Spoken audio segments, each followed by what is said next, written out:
The text message arrived at 3:47 p.m. on a Tuesday, interrupting my private piano lesson. My 16-year-old student, Sophie, was grappling with the fingering in measure 12 of a Bach invention when my phone vibrated on the piano bench. Sold your piano for $500. We need the money. Don't make a scene about it. Jake. I stared at the screen for precisely 10 seconds before Sophie noticed my sudden stillness. Ms. Hartwell. Are you okay? I forced a smile, tucking the phone into my jacket pocket. Let's work on that left-hand passage again, Sophie. Remember, it's all about the wrist motion, but my thoughts had already drifted from Bach. It was on the 1925 Steinway Model M that had been sitting in my parents' living room for the past 3 years. The piano I'd been restoring piece by piece. The piano my grandfather had left me in his will. The piano worth $2.8 million that my brother had just sold for $500. After Sophie left, I sat alone in my teaching studio and typed back. I understand. Jake's response was immediate. Finally, being reasonable. Mom and Dad are relieved. I almost laughed. Reasonable. If only he knew what reasonable actually looked like. 27 minutes later, my phone rang. A known number with a Manhattan area code. Hello. Is this Elena Hartwell? The voice was cultured, excited. My name is Charles Morrison from Morrison and Associates Fine Arts. I believe I just purchased a piano that belongs to you. My heart started beating faster. What kind of piano? A 1925 Steinway Model M. Serial number 241847. The gentleman who sold it to me mentioned it belonged to his sister. But when I got it back to my workshop, he paused and I could hear him moving around. Miss Hartwell, are you aware of what you have here? Tell me. This isn't just any Steinway. This is one of the experimental models from Steinway's golden period. The soundboard is original Sitka spruce. The action is completely intact, and the case, another pause. Miss Hartwell, this piano was owned by Vladimir Horowitz from 1926 to 1943. I found the authentication papers tucked inside the bench. A room spun slightly. What did you say? Vladimir Horowitz, one of the greatest pianists who ever lived. He owned this piano during some of his most famous recording sessions. There are only 3 of these experimental Steinways known to exist, and this is the only one in private hands. I closed my eyes. My grandfather had never mentioned Horowitz. He'd only told me it was a good piano that had some history. But Grandpa had always been modest about his possessions. He'd grown up during the Depression, when talking about valuable things made you a target. Mr. Morrison, what's a piano like that worth, conservatively? $2.8 million. At auction? Possibly more. Miss Hartwell, your brother sold me a museum-quality instrument for $500. I leaned back in my chair, staring at the ceiling of my modest teaching studio. The irony wasn't lost on me. Here I was, sitting in a small room with second-hand furniture and worn carpet, while my family thought I was too poor to own anything valuable. Mr. Morrison, can I ask you something? Of course. Are you a good person? You chuckled, confused. I like to think so. Why? Because I'm about to tell you something that might change how you feel about your purchase. I spent the next 10 minutes explaining the situation. My grandfather's will, my brother's financial problems. My parents' assumption that I was just a struggling piano teacher who couldn't afford to maintain an expensive instrument. What I didn't tell Mr. Morrison was that I wasn't struggling at all. Elena Hartwell, the piano teacher, was just my public persona. In reality, I was Elena Hartwell, the composer, whose symphonic works had been performed by the New York Philharmonic, the Boston Symphony, and the London Symphony Orchestra. My last commission piece had earned me more money than my brother made in 3 years at his sales job. The modest teaching studio was deliberate. I'd learned early in my career that success in classical music made people uncomfortable. When I told my family that the Vienna Philharmonic had commissioned a piece for me, my mother had asked if I was finally going to get a real job with benefits. When I'd mentioned traveling to London for a premiere, my father had suggested I look into teaching at the local community college instead. So I'd stopped talking about my real work. I let them think I was Elena, the piano teacher who barely scraped by, rather than Elena, the composer who owned a penthouse apartment in Manhattan and a house in the Berkshires. It was easier than constantly defending my choices to people who couldn't understand that artistic success didn't always look like their version of traditional stability. Finally, I presented my proposition to Mr. Morrison. "I have a proposition for you," he responded. "I'm listening." I continued, "Keep the piano, but I want you to do something for me first." After our discussion, I sat in the peaceful solitude of my studio, surrounded by the sheet music of my newest symphony, a piece commissioned by the Chicago Symphony Orchestra for their 2024 season. The commission alone was worth more than my parents' house, but they didn't know that. They thought I was giving piano lessons to children for $25 an hour. I pulled out my phone and called my assistant Marina.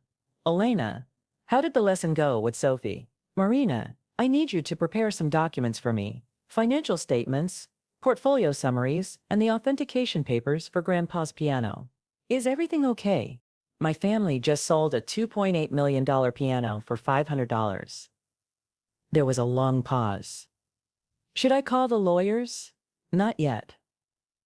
First, I'm going to give them a chance to understand what they've done." 2 hours later, I was standing on my parents' front porch in Westchester, holding a leather portfolio that would change my family's understanding of everything. The house looked exactly the same as it had when I was growing up. White colonial with black shutters, perfectly manicured lawn, two-car garage that Jake had been using as storage for his latest failed business venture.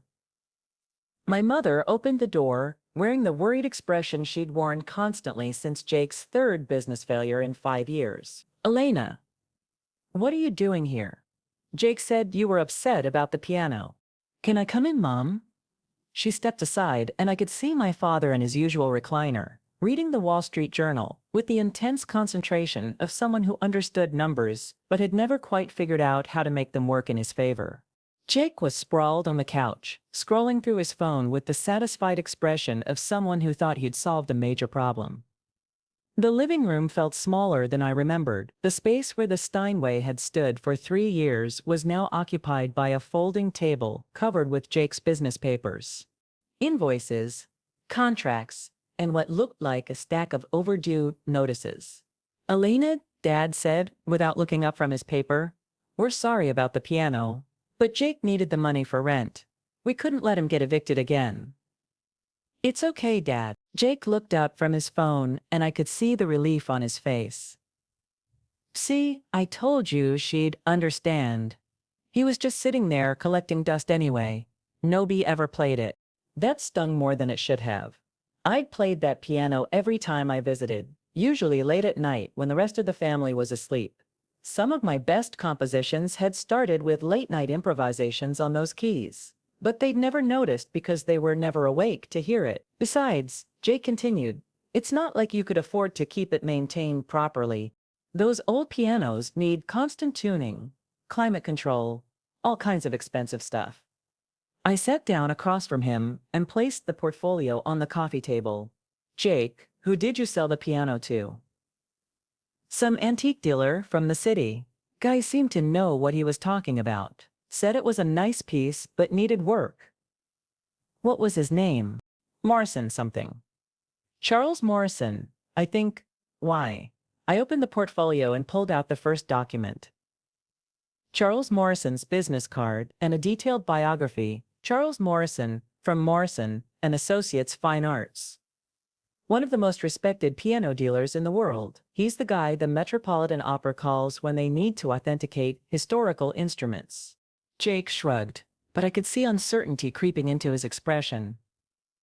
"Hey, so he called me after he got the piano back to his workshop."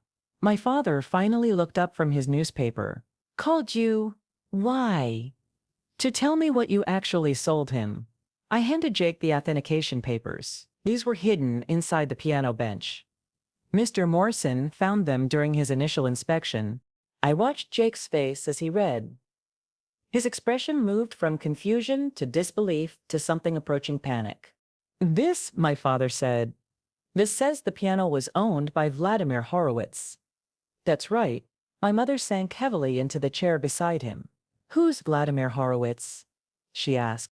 One of the greatest pianists who ever lived. Mom, I replied. He owned this grand piano from 1926 to 1943. He used it for some of his most famous recordings. The room fell silent, save for the rhythmic ticking of the grandfather clock in the corner. Another antique from my grandfather, thankfully one Jake hadn't managed to sell. Elena, my father began slowly, what is a piano like that worth? I handed him the formal appraisal document. The letterhead was from Steinway and Sons themselves, and the assessment was signed by their chief restoration expert. The number at the bottom made him actually gasp. $2.8 million. That's the conservative estimate, I said quietly. At auction with the Horowitz provenance, it could go significantly higher. Jake was staring at the papers like they might spontaneously combust. But, I only got 500. Because you sold a museum-quality instrument to someone who assumed you knew what you were selling. My mother was pale, her hands shaking slightly as she reached for the appraisal. Elena, we had no idea. Your grandfather never said anything about. Grandpa didn't know about the Horowitz connection either. But he knew it was valuable. That's why he left it to me specifically in his will. Jake stood up abruptly, pacing to the window that overlooked the backyard where we'd played as children. We have to get it back. We have to tell this Morrison guy there was a mistake. Actually, I said, we don't. Everyone turned to look at me. Mr. Morrison made a legal purchase. You offered the piano for $500, he accepted. The fact that you didn't know its value doesn't invalidate the sale. Jake spun around, his face flushed. So we just lose almost $3 million because I didn't know. You lose almost $3 million because you sold something that wasn't yours to sell. The words hung in the ear like smoke. My father's face went from confused to angry to something approaching shame. What do you mean, wasn't his to sell? I pulled out the copy of my grandfather's will, highlighted in yellow where it specifically mentioned the piano. Grandpa left the piano to me. Jake had no legal right to sell it, but it was in our house. My mother protested. It's been here for 3 years, because I asked you to keep it here while I was establishing my career and traveling for work. I was paying for its maintenance, its insurance, even the climate control system Dad installed in the living room. It got my father's attention. You were paying for the climate control? The monthly bills went to my accountant. I've been covering the costs of keeping the piano properly maintained since the day it arrived. Jake sat back down heavily, running his hands through his hair. Elena, I'm sorry, we thought it was just taking up space. You assumed I didn't want it, and never bothered to ask what I truly desired, or if I could even afford the upkeep. You just jumped to conclusions, thinking that because I teach piano, I must be penniless. Well, aren't you? My father's question wasn't unkind. He genuinely seemed puzzled. I almost chuckled. No, Dad, I'm not broke. But you live in that tiny apartment, drive that old car, and constantly talk about budgeting. That's because I'm careful with money. I learned from watching your struggles when your business collapsed in 2018. I don't believe in spending money just to impress people. My mother leaned forward. Elena, if you're not struggling, why didn't you help Jake with his rent? Because Jake never asked for help. He just took something that belonged to me and sold it. We can fix this. My father said firmly, the problem solver in him, emerging. We'll call this Morrison fellow. Explain the situation. Surely he'll understand. I smiled. I already called him, Dad, and I reached into my purse and pulled out a cashier's check, placing it on the coffee table where everyone could see it. $2,800,000, paid to the order of Elena Hartwell. My mother actually whispered, he paid you. He paid me. Jake was staring at the check like it was a mirage. But why? He already bought it for $500. Because he's an honest dealer who doesn't profit from other people's mistakes. And because I made him a different offer. What kind of offer? My father asked. I pulled out the final document from the portfolio. A contract between Morrison and Associates and the Elena Hartwell Foundation. I sold him the piano for its full appraised value. with conditions. He has to display it in his showroom with a plaque explaining its history. Music students can schedule time to play it. It stays available for the public to experience. Why would you do that? Jake asked. Because Grandpa would have wanted it to be heard, not locked away in someone's private collection. And because I paused, looking at each of their faces, because I don't actually need the money. The silence that followed was profound. What do you mean? My mother asked carefully. I reached for my phone and opened my banking app, turning the screen so they could all see the balance. The number made Jake actually choke on air. $4.2 million. That's just my checking account, I said quietly. My investment portfolio is significantly larger. My father sat down his newspaper completely, staring at me like I was a stranger. Elena, how is that possible? I'm a composer. Dad, I write symphonic music. The New York Philharmonic performed my 3rd symphony last season. The Chicago Symphony Commission, my 4th. I have contracts with orchestras in Boston, London, Vienna, and Berlin. Jake found his voice. But you're a piano teacher. I teach piano because I love teaching. But it's not how I make my living. How much? My mother started, then stopped herself. How much do I make? Last year, my commissions totaled $1.8 million. That's not including royalties from recordings or performance fees. The room was silent again. My father was staring at the check on the coffee table. My mother was staring at me, and Jake was staring at his phone, like it might have answers. Why didn't you tell us? My father asked finally. I looked around the living room where I'd grown up, at the family photos on the mantel, at the space where my grandfather's piano had sat for 3 years, while I paid thousands of dollars to keep it in perfect condition. Because every time I tried to talk about my work, you'd ask when I was going to get a real job. Because when I mentioned traveling for performances, you'd suggest I find something more stable. You seemed to believe that being an artist meant being penniless. My mother's eyes welled up. We were trying to help, she said. I knew, but I didn't need help. I needed you to trust that I knew what I was doing with my life. So when you said you were budgeting, my father began. I was budgeting for a new house in the Berkshires. When I said I couldn't afford a vacation with you last summer, it was because I was recording an album with the London Symphony Orchestra. Jake was still processing. So what happens now? He asked. Now you learn that actions have consequences. You stole and sold a multi-million-dollar instrument. That's grand theft. It's a felony. Lena, father started, but I held up a hand. However, since I got full compensation and Mr. Morrison is happy with his purchase, I'm not pressing charges. But this is the last time any of you make decisions about my property without asking. We understand, my mother said quickly. Do you? Because this isn't just about the piano. This is about respect, about seeing me as an adult who's capable of managing her own affairs. I stood up and gathered the documents, leaving the check on the table. I'm going to leave this with you for tonight. Why? Jake asked. Because I want you to think about what almost happened. You almost stole $3 million from your sister because you assumed she was too unsuccessful to own anything valuable. Elena, we're sorry, my father said. We had no idea you were doing so well. That's exactly the problem, Dad. You never asked.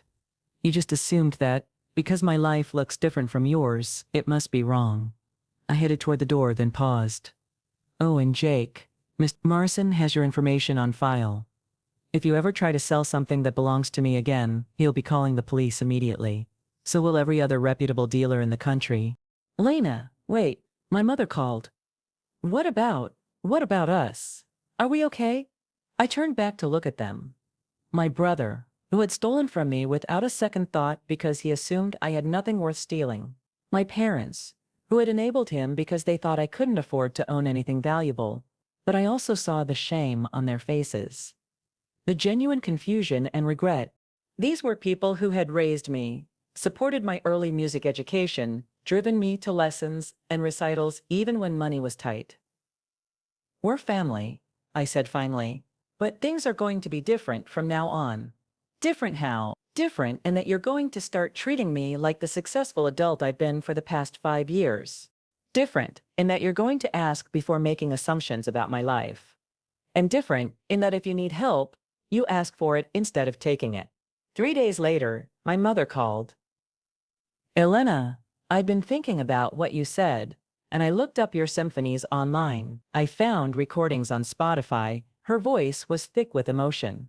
Sweetheart, I had no idea. They're beautiful. I was sitting in my penthouse apartment, looking out at Central Park, working on the orchestration for a piece that would premiere at Carnegie Hall in 6 months. Thank you, Mom. I found articles about you too, reviews from the New York Times, interviews in classical music magazines. They call you one of the most promising composers of your generation. I'm just doing what I love, but why didn't you tell us? Why didn't you show us these articles, these recordings? I set down my pencil and leaned back in my chair, because when I tried to share my excitement about a good review, you'd change the subject to ask if I'd thought about applying for jobs at the local school district. When I mentioned that a symphony had been well received, you'd suggest I use my musical skills to teach elementary school. We were worried about your financial security. I understand that, but I needed you to trust that I could create my own security. Elena, I'm proud of you. I'm sorry it took us so long to say that. A week later, Jake called. Elena, I've been thinking about the money, the check you left. What about it? I can't take it. Not all of it.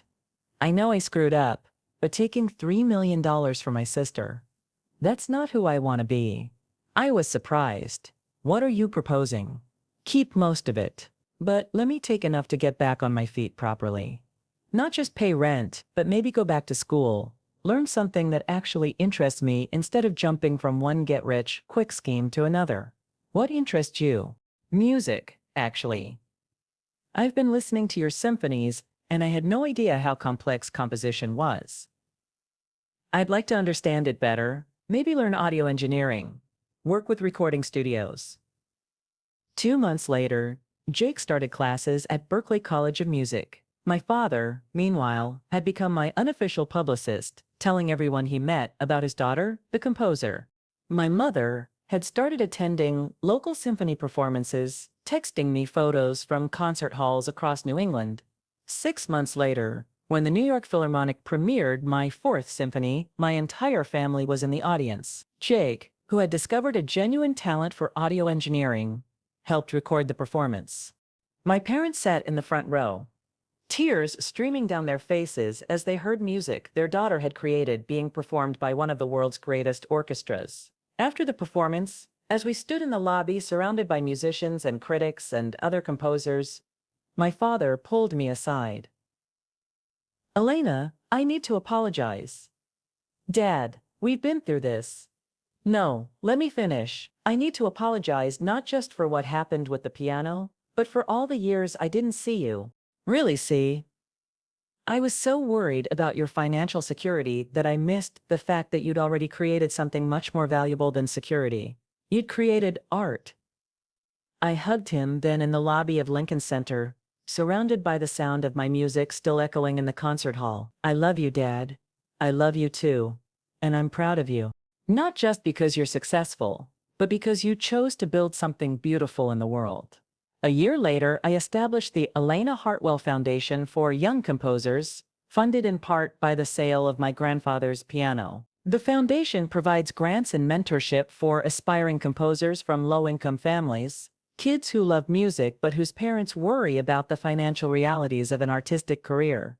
Every few months, I visit Mr. Morrison's showroom to play the grandpa's piano. It now bears a plaque, the Horowitz Steinway, on permanent loan, from the Elena Hartwell Foundation, in memory of all the dreamers who understood that some things are more valuable than money. This is precisely where the piano belongs. It's about being heard, appreciated, and inspiring the next generation of musicians who might otherwise never have the chance to touch an instrument of such caliber. In the same way, I finally found my place, being seen and valued for who I'd always been.